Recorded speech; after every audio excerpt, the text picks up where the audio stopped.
Welcome to the Don't Die Rusty podcast. I'm Rick Hansen, and we will be talking about living, not dying. We're all on this adventure together, and we will be interviewing people who inspire us to live our best lives. People with various backgrounds who will walk us down the trails they took to not die rusty. Adventure in life are many things to many people. It could be a sprint or an endurance race, but with each adventure, we become a better version of us. We hope you keep chasing those dreams, being the best you, and of course, don't die rusty.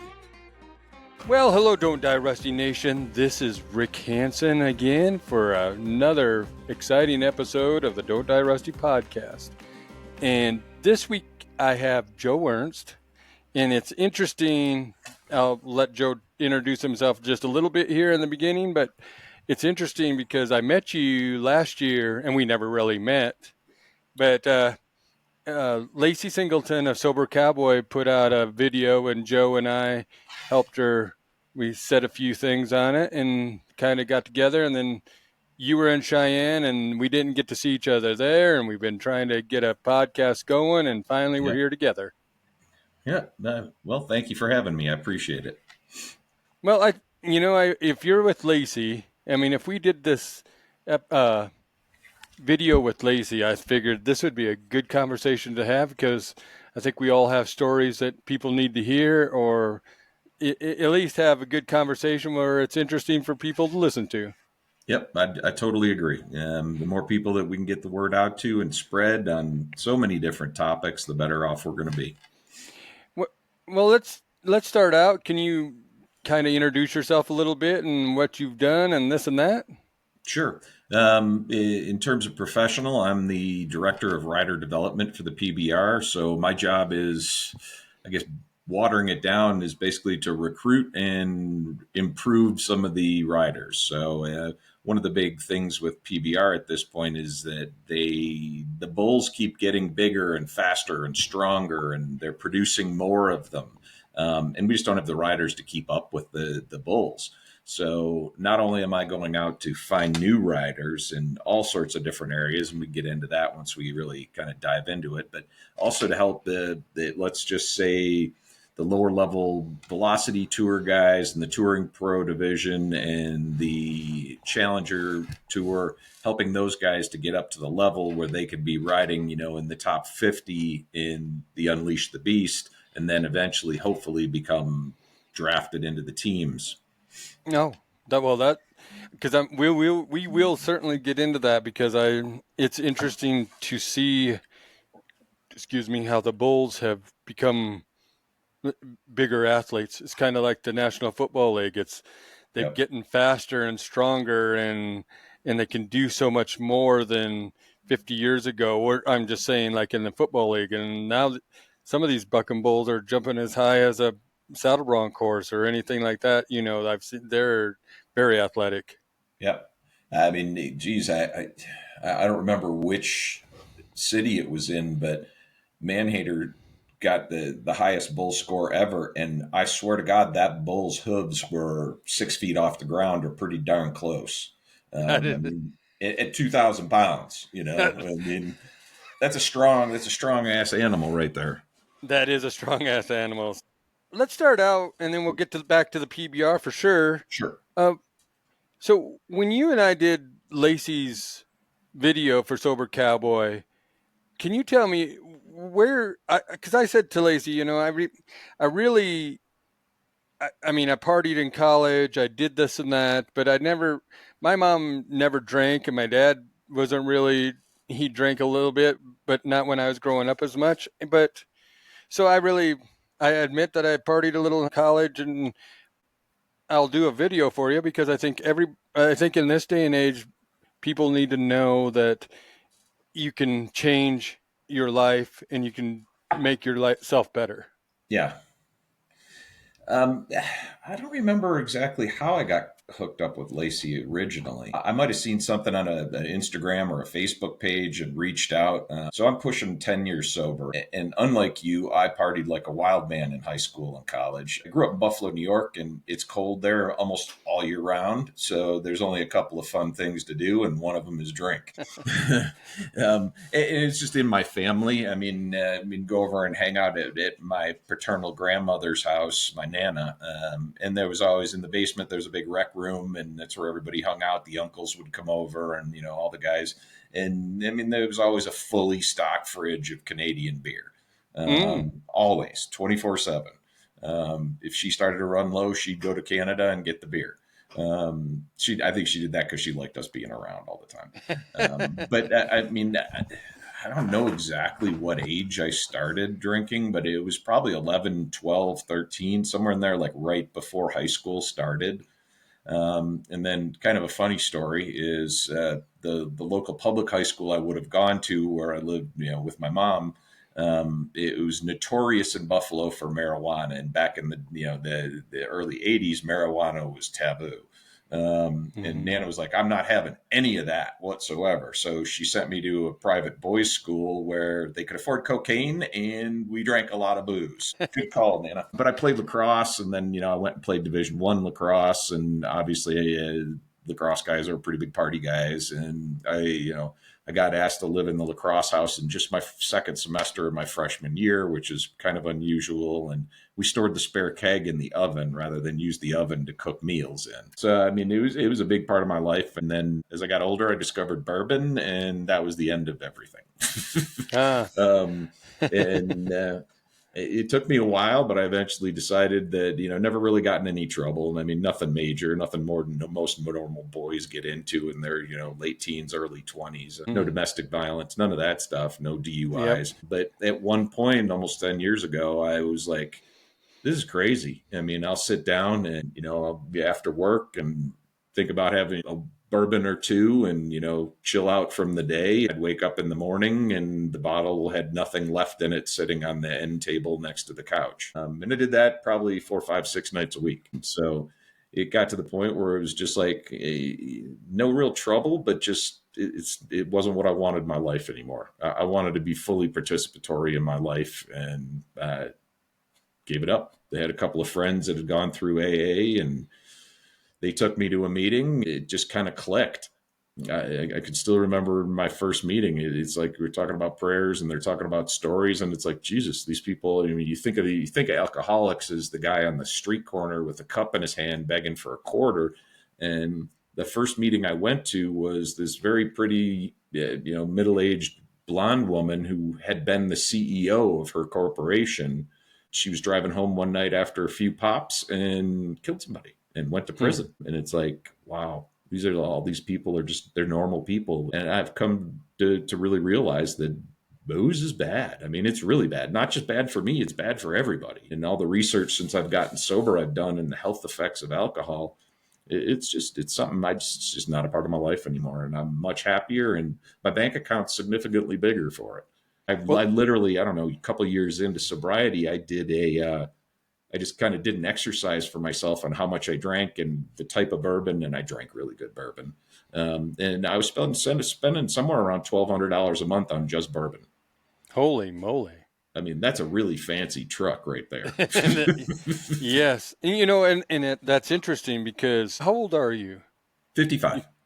Because I'm going to be 57 here in March, but so Oh, we're roughly the same age is where I'm going with this. yes, sir. And when I was in high school, they still called we had curfews, not just with our parents, but in athletics yet. And then I lived out of town. And so, and I'm not saying I didn't go to the parties. I just didn't drink because I wanted to go to play football in college, which I Yeah. did. But once I got to college, it was like when, the movie Johnny Be Good came out and other stuff like that. I thought you went and chased girls, partied, and they gave you grades. Yeah. And I chased girls, didn't catch them, but I didn't get the grades, but I did party like you wouldn't believe. But I got older, and like you said, it was like I'm peeing out this stuff and I could be using this money for other things. And Yep. so I hunt a lot. I hunt a lot actually. And I was thinking these are the tags. I can pay for tags. I can pay for clothes. I can pay for whatever else. But the interesting thing about life is that we learn when we get older to change. I went through Yep. a divorce uh, 20, 15 years ago, actually, about now, and people were saying, I can't believe you're not out the bars or not getting high or doing this and that. But I just stayed home, didn't do anything like that, and I feel better for it. You know what I mean? I wasn't trying to drown the memories. I was just trying to cope and figure out my life. Yep. I'm the same way. And it's funny, we're same age roughly. And I got divorced about the same time you did. I don't even know the right way to put it, but I mean, it just got to the point where something just clicked in my brain and it's like, I don't want to do this anymore. I go back to that buffalo thing in the cold weather. I always go back to the movie Mystery Alaska, and one of the guys in there says there's two fun things to do in the cold weather, and that's drink and fornicate. And that was pretty much it. And it's like, I want my life to have some substance. And I mean, and the funniest thing about it is that it kind of went in an ebb and flow. Um, Earlier in my life, saw a ton of success financially, and then made a career change, and then really started drinking, and it just went downhill from there. And then when I stopped drinking, boom, it went back up. So there definitely is a correlation to, for the most part, to success in life and booze, for sure. And that's and it's funny that you're saying that. It's not really funny that you're saying it because I Oh, it's believe funny. this. It is funny, but because I I always had this thought in the process of doing this podcast because I thought I wanted to get stories out. I think there comes to that point where you can look at your life going in maybe plateauing or going down, or you can look at it going up. And the Don't Die Rusty ethos, we talk about chasing your dreams and living your best life and being the best you. I love talking to people that there happened to be that switch that turned on, and now I am happy. I am living life. I'm doing the best I can. And here's another thing, folks. I know this because I follow him on social media, and you just got engaged. I did indeed, to a beautiful younger lady. Still don't know what the hell she's doing with me, Katie. She is a former barrel racer and grew up on a ranch in South Dakota. Spent a lot of time on her family's ranch in South Dakota, and she's the most amazing woman. And we've been together 6 years, and she went through some stuff younger in her first marriage.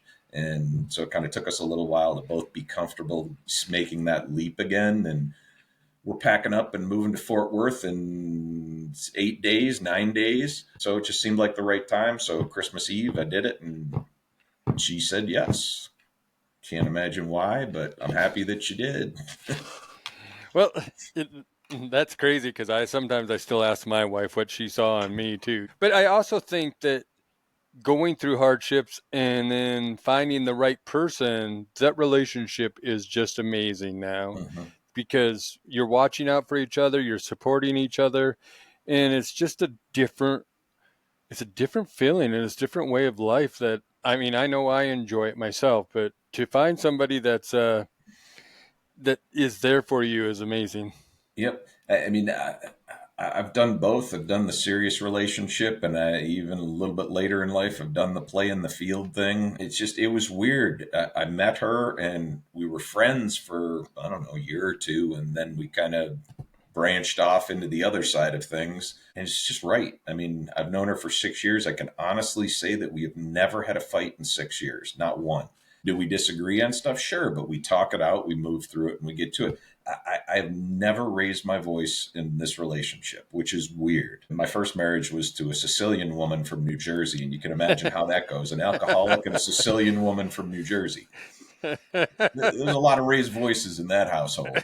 Um, you just know when you know, and she's my perfect better half, and I can't wait to see what the next 10 years brings.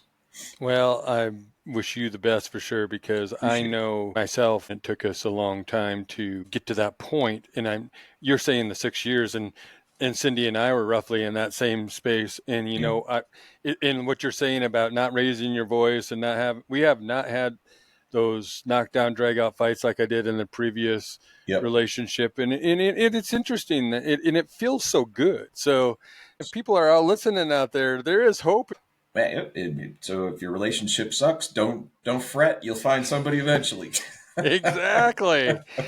So, I mean, if jamokes like us can find the perfect woman, anybody can. that's what actually it's funny because our fifth anniversary was on Saturday, the 11th, and I posted. I can't believe that she stuck with me for the last 5 years Yeah. because I have all these goals and dreams, and it's good because she understands what I want to do, and we have all the best thing about it. And I don't know if you can. I know you could probably, but the trust that we have within each other, Yeah.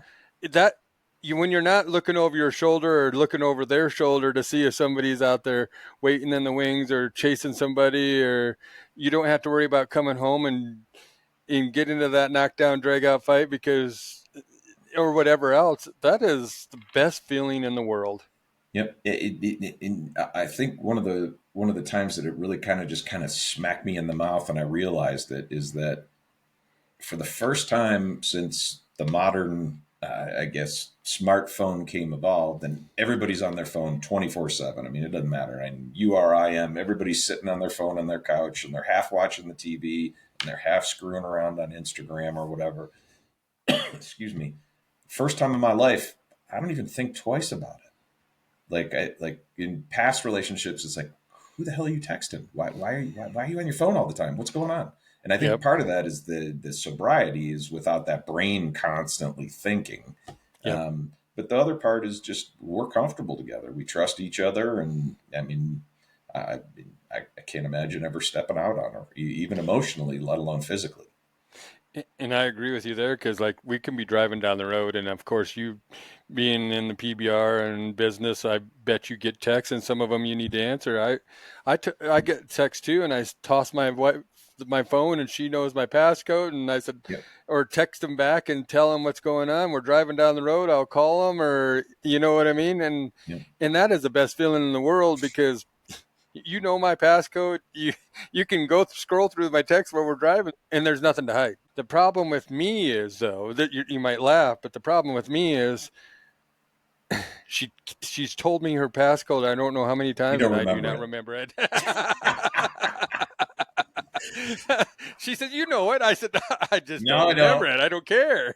Well, honestly, and I think it's once they tell us that, we don't need to remember it anymore because they've told us, they've given us that trust that, well, we're not going to go look.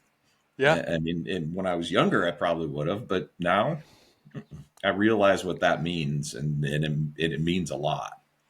Oh, it does. Maybe she gets a little aggravated with me because I don't remember these numbers. But it's funny, also being our age. Do you remember how many phone numbers we remembered when we were in high school, just Yep. right off the top of our head? And now I don't even remember a passcode that's 4 numbers or 5 numbers to get into. So that's I'm lucky I interesting. remember my own damn phone number. Exactly. I know my spelling has significantly gotten worse since spell check has been a normal thing. That's very, very true there. So yeah, but I would like to know a little bit too about you were talking about being the director, writer of development for the PBR and how athletic these bulls are. So, how do you find these cowboys that are in bull riders? Okay, so we're gonna kind of jump in a little bit. One of the things, just for you and all your listeners to kind of understand, is we are in the infancy stage of this. Mm-hmm. They have been thinking about PBR has been thinking about this for probably 4 or 5 years. They've been looking for someone for close to 2 years, and thank God they didn't find anybody because this quite literally is my dream job. I'll talk about that in a minute. Yeah. But we're doing a few things. So Sean Gleason, the CEO, one of the big things that the big directives he has given me is he wants me to create a standardized, repeatable curriculum for learning how to be a bull rider. So everything from the 12-year-old that's never been on a bull, or anybody that's never been on a bull that wants to start to learn, all the way up through the guys that are on Unleash the Beast. Once they get into teams, they actually have a dedicated coach. They're not going to listen to me or anybody else. Yeah. They're going to Yep. listen to their coach. I mean, seriously, I mean, if you got Cody Lambert or Justin McBride telling you how to improve your riding, are you really going to listen to pretty much anybody else? Probably not. Yeah. So it's going to span the gamut. And it's things like, I mean, I'm looking at my big giant whiteboard because I'm old and I still like to actually write things down and not just put them in the computer. I mean, from posture to how they sit on the bull to where your feet and your knees should be placed as you're riding and where you should keep them, how to use your free hand to counterbalance, grip on the bull rope, where your eyes should be focused, all of those things, and starting off to at a real rudimentary level where you could literally be sitting on the arm of your couch to pretend you're on a bull and work on these things in terms of muscle memory. I mean, then once you get the motion of the bull, it's a whole different story. But at least to get the proper muscle memory, because that's 90% of it. I think what a lot of people don't realize is that bull riding is nothing but physics, period. I mean, it's one force against a counter force. So you got the force of this 2,000-pound wild bull that wants to stomp the shit out of you. And then you have to counter every move that bull does. And your body has to learn, when it takes a turn to the right, what do you do? How do you correct that? When it then changes direction and comes back left, what do you do? As the ass end comes up on a kick, what do you do? When it starts a jump with the front end up, what do you do? It goes by so fast. I mean, it's literally, I mean, I know it seems like an eternity, but it's only 8 seconds, man. I mean, 8 seconds goes by in a heartbeat when you're not on the back of a 2,000-pound animal that's pure muscle. Those guys say it feels like minutes. I mean, it feels like they're on this thing forever.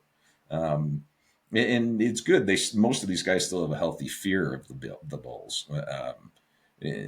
But what we're doing, so we're developing the standardized, repeatable curriculum, of which I have, as soon as I started talking to them about this job in the hiring process, it took 4 or 5 months, which is good because they wanted to make sure I was a good fit. Yeah. And I talked to everybody from the lowly level all the way up through sitting down with Sean Gleason for an hour and a half about, about things that are going on. The thing about it is that once I finally, really got into the interview process and I started doing the research, there's absolutely nothing out there on bull riding. I mean, there's some guys that have written some books and, mindset and here's the basic kind of thing, but there's no training manual to teach someone how to ride a bull. There's just not. I mean, there's a couple of guys out there like Joe Frost and Lyle Sankey and stuff that run schools that have developed some stuff, and it's amazing stuff. They've done an amazing job. But you can't go into the store and pick up a bull riding for dummies that teaches you, all right, this is the way your freehand should be, and it should be in front of your face as much as humanly possible, and your feet should be in such a place by the bull rope. There's nothing with diagrams and videos and charts, and how do you do it? Let's just take, I don't know, football. I mean, most of your listeners are probably football fans to one extent or another. You can go into any store, any place, and find 100 different books on the basics of, as an offensive lineman, how do you block, where your hand should be placed, and where you should go, and how your feet should move, and drills to get better at all of those individual components of being an offensive lineman. There's nothing like that in bull riding. So you either have to go to one of the schools like Frost's or Sankey's or whoever's, or you hopefully you're lucky enough that you got a grandpa or a dad that was a bull rider and they can teach you. Our job is going to be, and my job is going to be, is creating one of those books. So we're going to have a paper version, like a 3-ring binder type of thing with different, here's the chapter on posture, and here's the chapter on, how you should sit and don't get back on your pockets and all that good stuff. We're also going to have video, an online course that they can watch videos of a good ride and a bad ride and see the difference, kind of like on our screen right here where you have both of us on the screen. They'll have a good ride and a bad ride. I'm in the process of putting together camps and clinics and academies, and we're going to be doing some combines. I'm super stoked. Well, I get to go to Brazil next month and do 3 combines in Brazil to find new riders. That is going to be super cool. I've never been down that far down in South America, so it'll be kind of fun. But the curriculum, the academies, I am going to start delving a lot more into statistics. I mean, you have the website Pro Bowl Stats. Then you have the stuff that we have on our website. It's got to move more towards numbers are going to drive us to figure out who's a good bull rider and who's not. I mean, obviously, you can do the, what kind of body style, smaller, thinner guys are better bull riders. Big old fat me is not going to sit on a bull and probably do very well.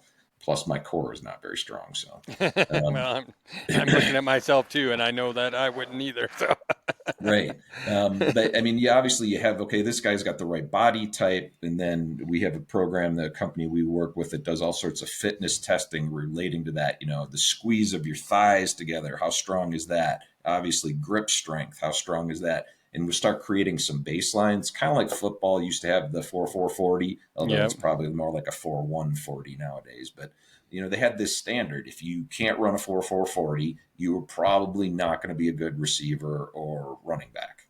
Yep. So we're going to start developing that so that we can start getting a scouting program in place that, when we go to the high school national finals, and we'll test kids that want to potentially become PBR bull riders, and we'll see where they're at, and we'll have a good baseline for what is a 16, 17-year-old supposed to be at, what's an 18-year-old supposed to be at, and we'll be able to determine who we think in the future or currently if they're older guys. But I mean, we'll have good baselines to figure out who's going to be or can be a good bull rider. The other really neat thing, and if you can tell, I'm super stoked about this. Oh yeah, I can. We're going to develop a certified coaches program. So just like USA Hockey or USA Lacrosse has a program where you go in and you take this online class with the different modules and tests and all of that stuff. And if you pass the tests, you become a USA Hockey certified coach level 1 or whatever. We are going to develop the same thing for coaches. And my honest to goodness dream for this is that in about 5 years, we are kind of national governing body is the wrong phrase, but we are the gold standard in learning how to become a good bull rider. And every college coach and every high school age coach will be a PBR certified coach. For example, if you get a guy that's going, I don't know, University of Wyoming, he's going to be the assistant coach that coaches the bull riders. If you don't have our certification, you're probably going to the bottom of the line in terms of the resumes. So that's kind of my hope. And at some point, I think that we're also going to do the same thing for judging in terms of training up judges. The basic is we want the best of the best. We want to teach them how to be the best of the best within the PBR. We're going to take the next several years to develop all of these, the athletes, the coaches, and the judges, all of them. We're going to kind of standardize training going across the board for all three of those aspects. And with that, I have the question: how do we judge the best of the best against some of the best bulls? I mean, because is it going to be like I mean, it's like a minor league system coming up to the ranks to get to the top of the top. Yeah. Do you? So do you have different bulls for the different leagues? We'll just say. Oh, like different difficulty for, let's Yeah. say, Challenger versus Velocity versus UTB versus teams. Is that kind of what Yes. you're asking? So, yes, the best of the best bulls, they go into teams or Mm. UTB because Uh-huh. they're pretty synonymous. UTB is kind of the everybody rides that half the year, and the best of those guys ride teams for the other half. So UTB bulls are pretty much the same as teams bulls. And then they get a little bit easier. I mean, it's more the up and comer bulls. They're getting their training riding, performing, I guess, in the Yep. velocity and the challenger tours. And as those bulls mature in those two tours, then they move. They have the possibility to move into UTB and the teams area. What about the stock contractors bringing in these bulls? Do you have different stock contractors, or does the PBR have their own bulls? To the best of my knowledge, we don't raise any of our own bulls. We contract with the stock contractors for all of them, and obviously, the bulls have to be at meet certain criteria and be of a certain performing ability athletically to be able to even get past us.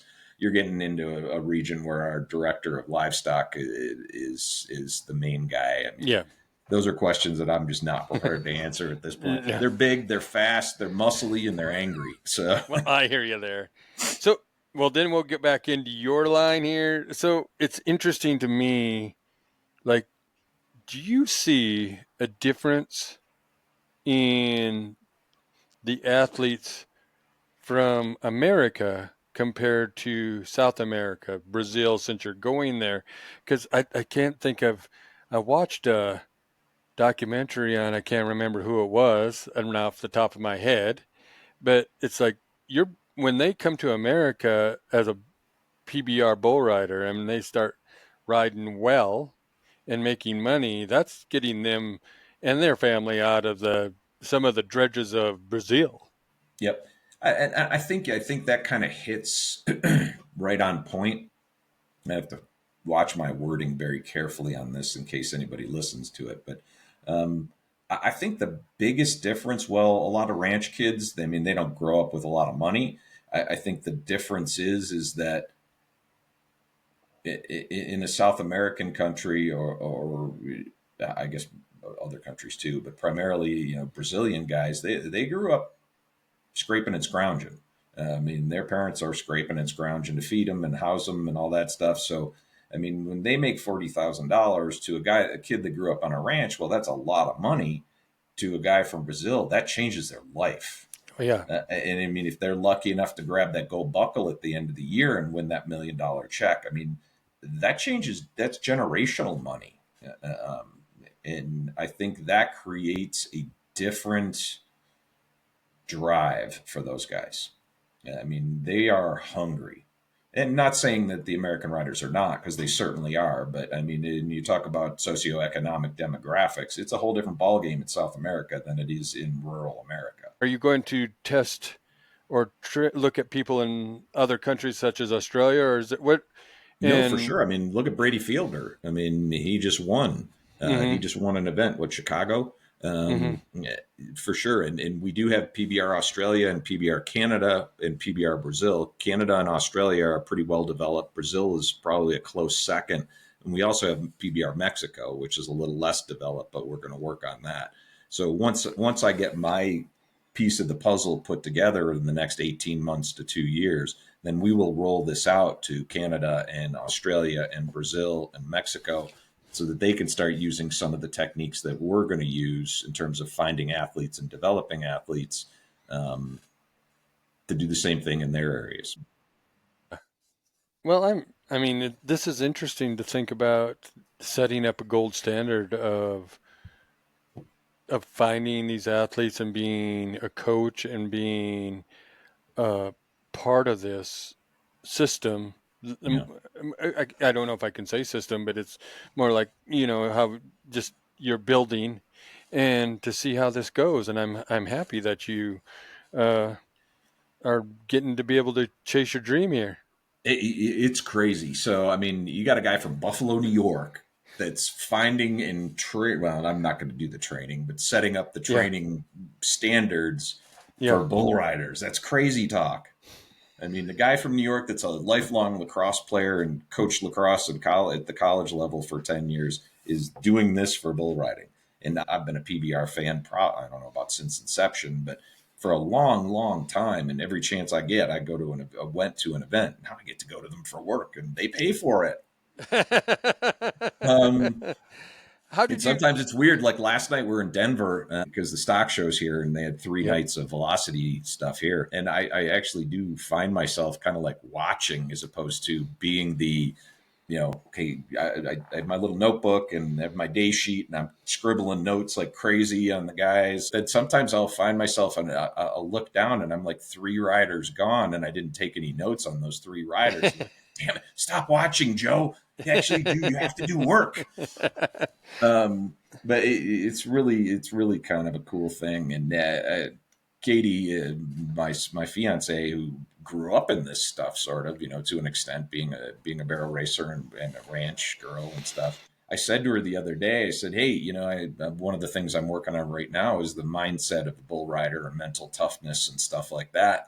And I reached out to Justin McBride, and he said, "Oh, no, you gotta talk to Ty Murray about that. He's the gold standard about mental toughness and the mental game." And I sent a text to Katie and I just said, yeah, I just reached out to McBride and he said, call Ty Murray. And she's like, are you kidding me? I'm like, Yeah. no, what? She goes, you just had one legend in the sport tell you to go talk to another legend in the sport about part of the sport. that is that's very, very, very cool. And it's And it, like it's still 3 months into this. It's still surreal. I'm literally still almost every day pinching myself. But I mean, I know I have the skills to do what they need in terms of the recruiting and the building yeah. the camps and the clinics and the curriculums and all of that good stuff. But it's still I pinch myself every day that I get to work with these guys and help guide is maybe not the right word, but I mean, one of the things that that I've found super interesting being a lifelong coach. I mean, I've been coaching lacrosse for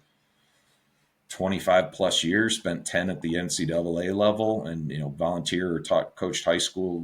Other than that, is to really watch the evolution of the coaching in the teams. Year one, you watched them, and it was pretty much a UTB event, but it was 5-on-5. They'd put Yep. five guys out there and five bulls, and they'd go.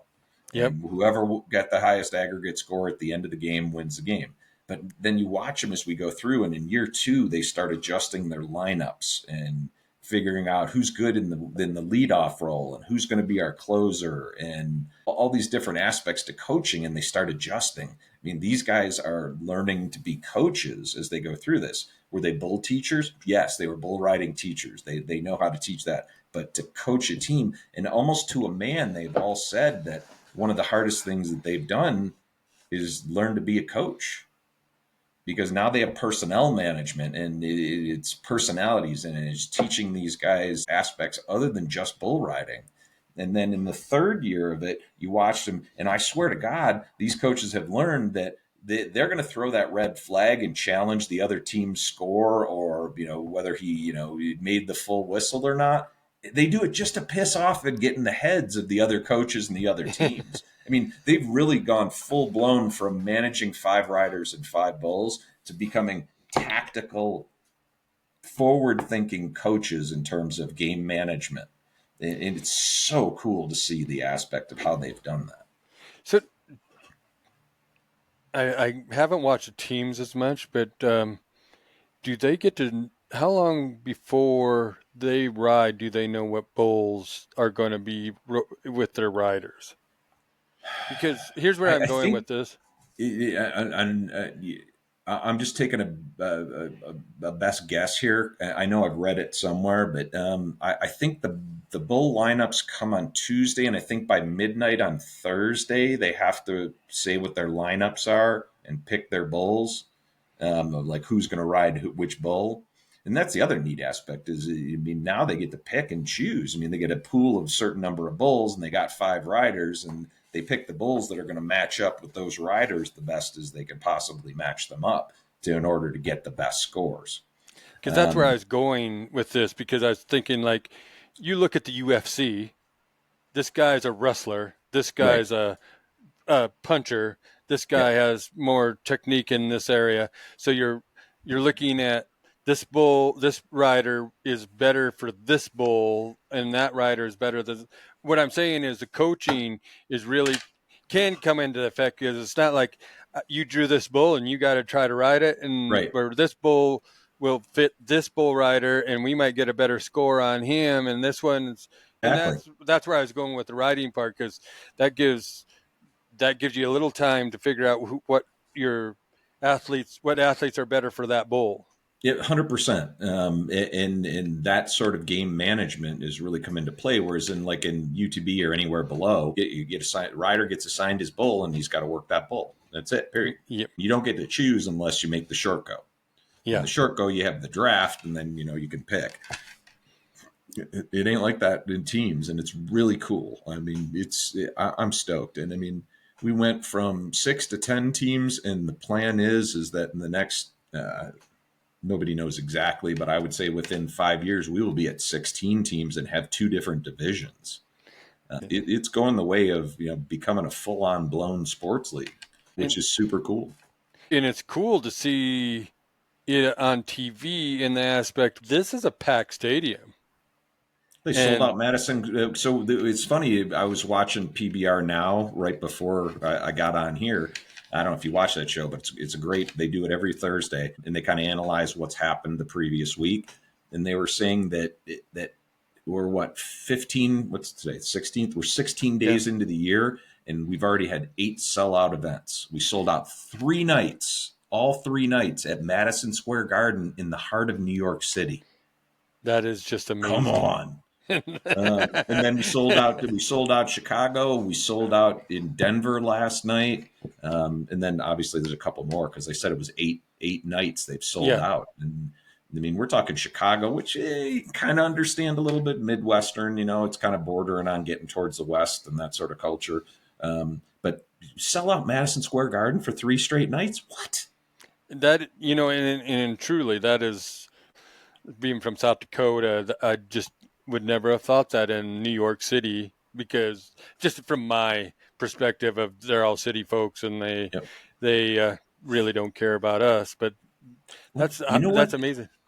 You know what I think part of it is, and I certainly don't want to get into politics here, Yep. but um, I think part of it is this monumental culture shift in America that we've gotten way off track in the last, let's say, 10 years. I mean, so divisive, so argumentative, so non-tolerant of other people's opinions. You got the point where, I mean, I've heard that these young kids that are going in for job interviews, if they got to come into the office more than 2 or 3 days a week, they don't want the job. Mm-hmm. So I think we are making this shift, and I don't care. I don't give a poop one way or the other who sits in POTUS's desk. But I think we are making this monumental shift from where we went from 40s, 50s, 60s, even into the 70s of we're a hardworking blue collar country. Mm-hmm. And if you're lucky enough to wear a button down shirt to work and you get to make a bunch of money, well, kudos to you. But the rest of us all have calluses on our hands and we got to wash our hands before we have dinner. To where everything is I want to work at home. I want to be in my pajamas. I want to hang out on Instagram while I'm working. To I think we're going back 180 degrees, maybe not, maybe 160, maybe not all the way back there, because there's a lot of bad shit in the 40s and 50s and 60s Yeah. that we probably don't want to deal with. But Yeah. to where Americans want to be hardworking, yes ma'am, no sirs, just good people that can tolerate. I mean, if you and I have a disagreement, we can have a heated exchange and we're still going to go out and buy each other a fizzy water at the end of the argument. Whereas, you got all these people where I'm going to delete you and I'm going to block you. And I mean, it's not the way America was made, nor should it be the way America is. No, and I'm happy you said that, because I have friends and we don't see eye to eye on certain things, but we're still friends, and we Mm-hmm. can have it's funny how we were talking about our wives earlier and not raising our voices or getting irritated, but I've had some heated discussions with some of my friends about politics, about other things too, and at the end of the night, or end of the day, wherever we're doing it, we're still friends. You Yep, know what? I'll 100%. call you up tomorrow and we'll go out and go do something. You know what I Yep. mean? If that's the case. To that exact point, Katie is way blue. I mean, my fiance, I mean, we are a house divided, but we don't make it, first of all, we don't make it a conversation topic at all the time. I mean, do we ever talk about it? Sure, we do. And Mm-hmm. she has some different views than I have. And, obviously I have some different views because I'm more red. Mm-hmm. But the point is to respect the other's opinion, even if you don't like that opinion, and you should work to find a middle ground. It's not deep blue or deep red. It should be purple. Everybody should be purple. We take some bits and pieces from one side and we take some bits and pieces from another side and we find a middle ground and we work to make the country better. The thing that I said, the main paradigm shift I saw, and again, not getting into politics, I'm not Yep. touting one person over another, but Yep. what I saw when Trump got elected and the falling apart of people over it, and the doing almost absolutely nothing to improve our country for 4 years. And then it just went the other way. When Biden got elected, none of the Republicans wanted to do shit about fixing our country. They just wanted to bicker and argue and try and block the other side. I think we're making that paradigm shift back to good old red-blooded American, and I didn't mean red to be red. I just meant I know. red-blooded. Well, I hear you there because we don't have blue blood in us, Fair enough. or Fair enough. purple Please or don't. green. I did all the fighting I wanted to do in my 20s and early 30s. I don't want any more blood. Well, but but I like what you said about that. Is if we take the best pieces from wherever we need to take the best pieces, that makes us the best us, and it may 100%. and when we become the best us, that makes it good for everybody. Yep. And it doesn't matter where or what we do to become the best us is the makes everything around us better. And I know I've repeated this before, um, but it's interesting to me that I like hearing that because I am more of a I just want to take the best pieces here and there. So, Yep. but And I agree. and Um, I know you grew up in. I mean, you've told the listeners and us that you grew up in Buffalo. But how's it feel to have a Wyoming cowboy as a quarterback for the Buffalo Bills? I'm a total Josh fan. I mean, if I could put my arms around him and give him a big old sloppy kiss, I would. I'm Um, cheering eh, for him. That made me no. a closet Buffalo Bill fan. I'm a Dallas Cowboy fan, but Oh you. no. Okay, we're going to end this right now. But Roger Staubach, at least I got to watch those guys play. Yeah. But I do cheer for Josh because him coming from Wyoming, being a Wyoming Cowboy, that's pretty cool. But Apparently he's a really good human being too. So. that's very, very cool. But what brought you from Buffalo and you ended up in Colorado and now you're going to Dallas? I Oh mean, God. going to Fort Worth. Oh God. Um, so obviously, when I was coaching college, I was kind of transient. I mean, Mm-hmm. you don't stay in one place that often when you're coaching. And I was kind of known as a program builder, and I think that's kind of why the PBR wanted to look at me really hard and eventually hired me. I mean, I would take a school that says, "All right, we're going to start a lacrosse program," and I would go in and I would build the program and get the athletes in and get the culture built. And by the time we started winning, I'd probably be on to the next school to start doing the same thing. So I did that at two schools, at Mercyhurst and Erie, Pennsylvania, and then I started the first NCAA lacrosse program in all of Texas, right outside of Austin, Texas. Really? Little D3 school called Southwestern University. And that took me from where I was to Texas. And I spent, I don't know, 10, 12 years down there. Um, and then moved up here. Long story short, it was a girl. And that didn't work out. And I ended up here for 8 years, which is great because I love Denver. I mean, I Yeah. truly do. But if I could pick an adoptive state, it would be Texas. I mean, I'm much more aligned with the people of Texas than I am the people of Denver, Colorado, or Northern Virginia, where I was, or Pennsylvania, where I was. I mean, I'm that guy that grew up in New York and always thought he should have been a cowboy, and now I get to try and be a little bit cowboy.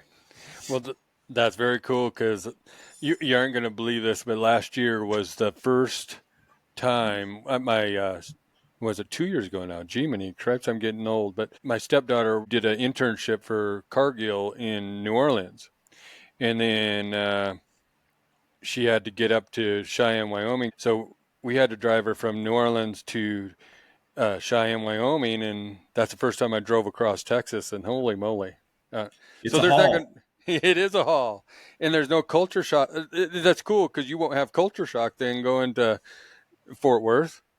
No, I mean, like I said, I spent 10, 11, 12 years, somewhere in that ballpark. Now, I adored living in Texas. I got my first pair of boots when I lived in Texas, and now I own several. I guess the best way to put it is it's for the most part, other than some of the deep red beliefs. I mean, they're my kind of people, and I'm really stoked that we get the chance. And we just got a great little house about 35 minutes southwest of Fort Worth in a little teeny town called Granbury. I'm stoked, other than I haven't packed a damn thing yet. Well, that's me and moving, and then myself. So I hate that is the worst part about moving is packing. Yep. Yeah, well, luckily enough, PBR gave me a relocation stipend, which was pretty decent. So this will be my first move ever where I'm not moving it. I Oh, mean, well, I got to that's pack the boxes, but once the boxes are packed, they come into the house and they carry all that shit for me. Um, it's the first time. The last time I got halfway there and did the pods thing, yeah. but I still had to pack the pod. Now I don't. I just put it all in boxes and all right, boys, take this shit. Well, that is awesome. What are you looking forward to most about being in Texas then, besides your job? Well, I think no, very little cold. Although we did go down last weekend to get the house and settle all that stuff, and it was cold as shit. And there was actually more snow in Dallas than there was in Denver. Um, it was like whoa. But I mean, I grew up. I mean, my birthday's in February, so I learned how to drive in the middle of a Buffalo winter. So the snow does not bother me in the slightest. But the older I get, the more I want it to be warm. Although the flip side is I don't want it to be July and August in Texas because that's crazy. I still remember the first time I put up my Christmas lights when I moved to Austin, doing it in shorts and a t-shirt, sweating my rear end off as I'm putting up my Christmas lights outside the house. It's everything, and I'm literally going to be half an hour up the road from JB Mooney and Ty Murray's ranches, and anytime I want, I could just drive down there and watch them, work practice bowls and I said to Mooney when I was on the phone with him a couple of days ago, I said, one of the things I'm going to have to do is I'm going to have to learn how to ride a bull. I said, you ain't put me on any of them big bad boys, but we'll start with steers and we'll move up a little bit from that, just a little bit. And he's like, come on, son, I'll get you on a bull tomorrow. I'm like, well, just pump the brakes, big fella. You just put that cigarette out and you take it slow with me. I'm Well, old and I don't want to break a hip. But it's honestly, it's the people that really drives me. And man, I love Tex-Mex and I love barbecue, but it's just the people. They're most of the time. I mean, obviously not all, but I mean, for the most part, they're genuine. And that's one of the reasons we picked a town like Granbury, which is more rural, is that, I mean, that's the kind of place that Katie and I both feel comfortable. And we were walking around Granbury is one of these old Texas towns with the big steepled courthouse in the middle of a town square, and everything is still the way it was. Um, and we walked into store after store as we're just tooling around the town square, and everybody's just sweet as pie. And I mean, I'm obviously not from there. I mean, I mhm. still have the Buffalo accent. I mean, they could still tell you, damn Yankees coming down here. Um, but I mean, I'm living out, as weird as this sounds, I'm living out my dream. I get to work for the PBR. I get to do some things that I'm really good at for them. And hopefully, as we go through this, make the PBR a better place and a stronger place and more viable for longer. I get to work my ass off. And I mean, it's every day. I mean, what's that old saying? You do what you love and you don't work a day in your life. That's the way I feel right now. And I don't know that I've ever felt that about a career before. But in terms of non-job related, it's the people in Texas, man. I mean, where else are you going to go? You ain't going to get a yes sir or a no sir in the middle of New York City. You're probably Yeah. more likely to get an FU than you are a no sir or a yes sir. And it's nice. And people say hello to you when you're walking down the street. And I agree with you there. I mean, like I said, I grew up in a little town of 56 was the closest town to me. And then I go up to a town in northwestern South Dakota, and I love the little towns in Montana. But you can walk into any place and somebody's going to have a conversation with you because first of all, they don't know who you are if you're not from Right. around there.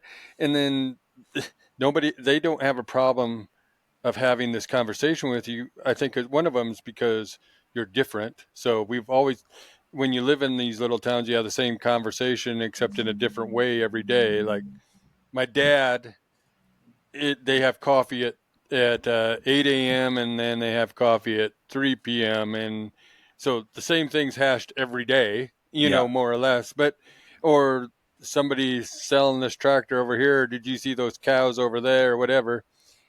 But I do like that it's everybody is willing to talk to you, most everybody, and it's just a down, relaxed way of life. It's Yeah. just those are what I like about here. But I have to say I agree with you on that Uh, Summer in Texas, I don't think I could handle that. When I No, told thank you, God air conditioning's a thing these days. If it wouldn't, I because don't when know. we drove through, it was August Oh and it God, was hot, and I was going, oh geez. The one good you, thing about you driving across Texas is we stopped in Amarillo for the night, so I was in Amarillo by morning, and there's no George nice. Strait there, but at least I Yeah, was in Amarillo in the morning. good deal. But It, but it, it's it, yeah, that's funny. can you could you give anybody advice about chasing their dreams then? You've chased your dreams and you're attaining it and Until I you're was living. 54. Isn't that I mean, it crazy? took me till I was 54 to truly find the job that I felt I wasn't working at. The best thing is I mean, honestly, it's one is, and this sounds stupid and cliche, but work hard, do your thing, do your job. And the biggest thing for me once I got sober was, commitment in terms of just because you don't feel good doesn't mean you shouldn't go to work and get your job done or shouldn't go to the gym or whatever it is. I mean, I'm not talking about if you got the flu, but I Yeah. mean, consistency and working hard, they produce results, and it may take you 54 years or you may find it when you're 22. I don't know, but it is and the other side is just be a good person, work hard, be a good person. If you can do those two things, pretty much everything else will take care of itself. Yeah, because I've worked for a lumber yard for 20 years, and then they sold that lumber yard. It was a smaller lumber yard, and I moved to another one, and I'm the yard foreman there. And I'm trying to do, of course, the Don't Die Rusty podcast and keep this thing. I want to grow this, but I had my third anniversary. It's funny, last week too, and I've not been sick one day for those 3 years. And Yeah, I'm not saying that I wasn't feeling good at times, but I do believe that when you show the commitment and that you're going to be showing up for work every day and you're not, I might complain a couple days about something, but if you keep on showing up and doing your job, people notice that stuff. And then, and, 100%. and you can kind of manifest what you want to do in life then because things start coming at you. I think the other thing that I learned, and I didn't really get into this until I sobered up, is you have to be a lifelong learner. If you're not reading books, and I'm not talking about fiction and fantasy, I'm talking about read books on being a better person, read books on work ethic, read books on whatever industry you're working in. If you're not a lifelong learner, you're going backwards. So if you And can't read, learn to read. If you can read, do it. every night I try to read something to make myself better of whatever I can. Yeah, And you're right. I read a lot of Stoic literature too, and I'm just right. And I think it's right now, or Do the Right Thing right now, or whatever. I'm reading the Ryan Holiday's newest book. It's affected me in a few things. I have some more questions to ask myself in those aspects but the one thing I did like, and it was, I think it was, he said, you you can fool people with a reputation, but your character will always come through. yeah, And it's good character that makes a difference. And agreed.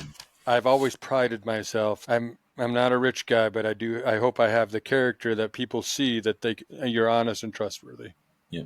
I think one of the things that really made the happiest. So I've spent the first 10 years of my career working as an investment consultant. And back then they called them stockbrokers. Mm-hmm. And it was basically just smiling and dialing. And I spent the first 10 years of my career chasing the almighty dollar. And I did really well, but I wasn't happy. And at one point, about 10 or 11 years into my career, did some soul searching and I figured, I said, where am I really happy? And at the time, obviously, selling investments and doing investment consultation, I was always volunteer coaching for either a youth program or a high school program as a coach, coaching lacrosse. And the place I was the happiest was on the lacrosse field. So I gave up making several $100,000 a year to go deliver dominoes and substitute teach. And that's how I became a lacrosse coach for the next decade of my life. And then the kids got soft and I didn't want to do that anymore.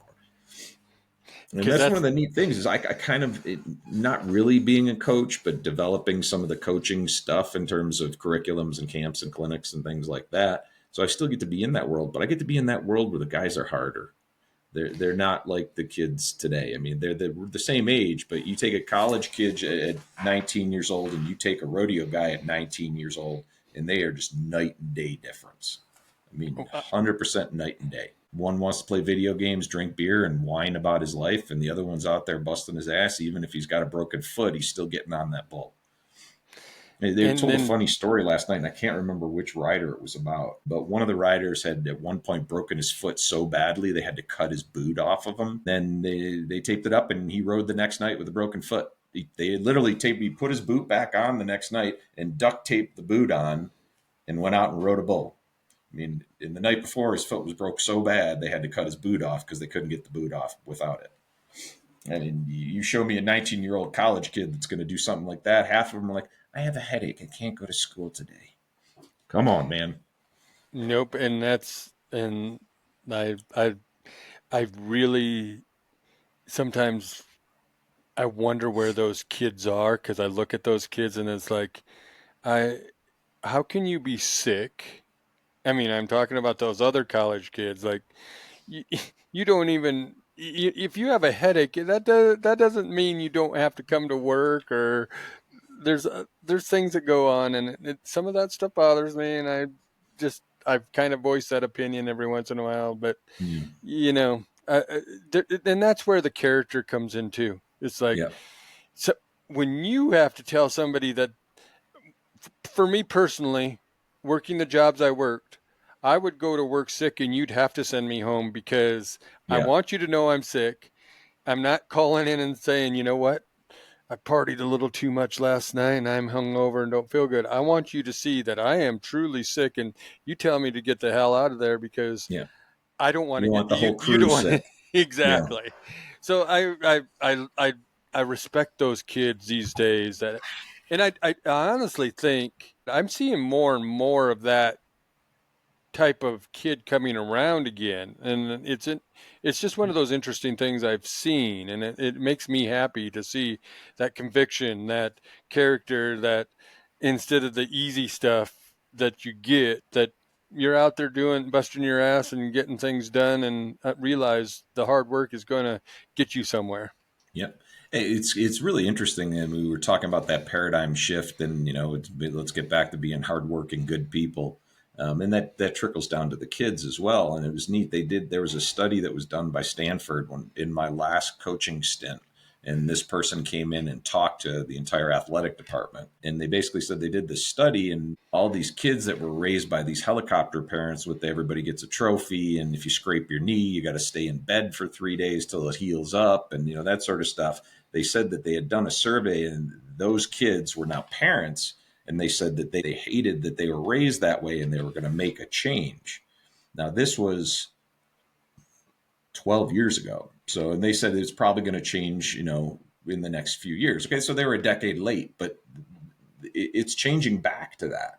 I mean, Jesus, remember, we used to make our own ramps to jump our bikes, and you would fall off and scrape your face on the cement, and you just get back up and jump again. Oh Um, yeah, you know, I, and I, I mean, I am guilty as anybody of scrolling through Instagram, and I saw a thing yep, with the old bike pedals with all the little spikes around the edges, and they yep. said kids today would not be able to handle this coming into contact with their shins. And Jesus, we had that happen on a daily basis, and we just kept riding. And no You're helmets. bleeding. I don't care. I don't care if I'm bleeding. And no helmets and no Right. pads. You just jumped and I don't know about you, but I had a banana seat too, and you're still jumping. I was bending rims on my bike and doing this Yep. and that, and Crunching your balls on the banana seat and all that good stuff. and you'd lay there. That hurt a little bit, and you'd get back up and go do it again. Just breathe through it, and then you get back up and do her again. no, and I just appreciate I'm happy to be a Gen Xer in that aspect Me because too. I see those were the times that were fun and enjoyable, and I just think they toughened me up. It's just a few of those things. I'd ride to the field I had a little Honda 80 motorcycle on, and I came in a little hot one time because I'd jump up and get on our approach, and I came in a little hot and jumped the whole approach and wrecked my motorcycle and was laying there and got up. And you know what? You just don't say anything. I got my dad in trouble one time too because he was, I can't remember what we were doing, but we were out by these railroad tracks, and of course you're stupid and out playing on the old railroad ties over there, and I jumped off one and caught a, a railroad tie nail, and that was in it, and cut my leg, and I just walked back to the pickup, didn't say a thing, and got home, and my mom said, "What in the hell happened to your leg? There's blood all over." You know what? My dad didn't see it, but you Yep. just kept quiet about it. But nowadays, it's like, this is terrible in some situations. Like, what, you're babied, and that wasn't. I didn't. I wanted to hide that. Yep. Be tough. You know what I mean? You want Kind to of be thing. soft. No. Yep. So. It's like in the dating world, all these girls used to want this sensitive guy, and now they all want the cowboy. Yep. Exactly. And I'm glad that's coming back. And in the aspect of the honor and a cowboy and Yeah. the true gentlemanly qualities that seem to have been lost. But anyway, I still remember one of my, and we're going way off into the yeah, I weeds on know. this one, but it's fine. I still remember. I don't know. This was, I don't know, 5, 6, 8 years ago. And walking into a restaurant, and there's a lady behind me, and I stepped aside, opened the door, and she stopped and looked at me. She says, "I don't need you to hold the door." So I walked in behind the door, grabbed the handle, and pulled it closed behind me so that she had to open it herself. I was like, "All right, you want to be a jerk? I could be a jerk too." Yep. No. I'm just trying to be nice, lady. Settle down. And it's fun because opening up the doors, and that's where we grew up. That was Yep. just being nice and being a good person. And I said, well, if I didn't graduate from college, I figured I could be a door opener for somebody, kind of thing, Facts. kind of make it fun. Yeah. So, but I have, when we get to the end of an episode, I have a question. I always ask this question, and then we probably talk another 20 minutes after this question because it goes on. But I ask, what's the good life to Joe Ernst? That's a really good question. That's kind of like, what's the meaning of life? Although it's hard to put. It's hard to tell. I like making a decent living, but I'm not so much worried about money anymore. I mean, as long as I can pay my bills and put some away for retirement, and every once in a while, Katie and I go to a beach somewhere and hang out for a week. That's important. Happiness to me, I think, is the ultimate in good life. I just want to be happy, and I want no drama, and I want to have a life where I smile a lot more than I frown. I want to be loved, and I want to love. And I think if you can get those three things, you got enough to pay your bills and put a little bit away. You don't have to be crazy. I don't have to be crazy rich. You're happy, and you have a partner that, we're on an even playing level, and you both care about each other and supportive. I can't ask for much more. Wouldn't mind a horse, but we'll get well, there. well, I have to agree with you. I love when we ask these questions because happiness is, for me, in more or less what you said, is like being at peace, finding that peace. And it's Yeah. amazing how we have similar ways to, from our age of divorce to finding that peace. And and the no drama part is amazing because when you don't have drama, I think you grow older, and we went through that drama and we find the right person, then you have the happiness, and it starts gaining, and then you have the joy because you have found that right person and you're living that good life. I don't need Yeah. a lot of money either. I, like you said, I want to go on adventures with my wife and be supportive, but I really love what you had to say there. There's nothing like having peace and happiness in your life. Concur. 100% agree. So I truly am happy that we got to finally get together here. I hope to meet you in person someday. Yeah, well, we Um, will. I hope you're. I hope you bring your wife back to South Dakota and maybe we could meet, I mean, No, I don't know what part you're in, but I know at some point we got to go back up. She's from Rapid, and her sister and brother-in-law and niece live in Rapid, and she just adores her niece. So we'll definitely be up in Rapid at some point. I don't know where you are based on that, but I am 48 miles away in the northern Black Hills in Spearfish, South Dakota, just 13 miles easy from peasy. Deadwood. So we need to get together sometime, and yeah, it'll be enjoyable. I think it'd be a fun, just enjoyable conversation to have. I mean, this is our first cool conversation, but I'd like to have many more. I can tell you that. I agree. I mean, then the other thing is, I don't know how far you are from Deadwood, but I know I'm pretty sure I'll be up there because that's one hell of a rodeo arena. Yes, it is. I'm 13 miles away. I went to the Well, rodeo last year. we will definitely meet up probably this summer. Well, let me know when you're around. So You got it. I just want to say thank you so much again. So No, thank you any for letting me have a voice on this. The more people that know about what we're doing at PBR, the better off we are. And anybody, I don't know if kids ever listen to this, but if any dads listen to this or kids are listening to it and they want to, feel free to reach out. If you go to our website, pbrevo.com, it's kind of a Facebook/recruiting for bull riders. You can post videos, you can put up a profile, you can reach out to coaches, you can reach out to us, get after it, get on there, and feel free to reach out. and if they want to, I'll put it in the show notes too, and Yep, they can please. look that up too. And it whatever else you need, whenever we can have another conversation, that would be great. And hopefully things will be going good. Well, let's think about checking in on another podcast maybe in 6 months or a year when we got some of this stuff actually hashed out and we're actually recruiting kids, and we'll be able to tell, hopefully at that point, be able to tell you some really good success stories. Maybe I'll find the next John Krimber. That would be amazing too. So it'd That be, would be. and maybe when you come up here into the Black Hills, we can have a conversation and see where you are. Yep, that would be great. All right. Well, Don't Die Rusty Nation, this has been an amazing conversation, and I just want to say, as always, keep chasing your dreams, being the best you, and of course, don't die rusty.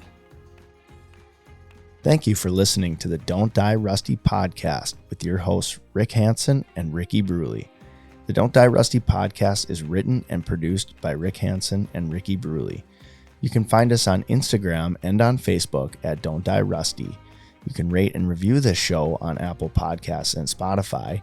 You might find your review read on a future episode. Got a question for the Ricks? Send us an email at don'tdierusty@gmail.com. It too could be featured on a future episode. And if you haven't already, please subscribe to the Don't Die Rusty podcast wherever fine podcasts are downloaded.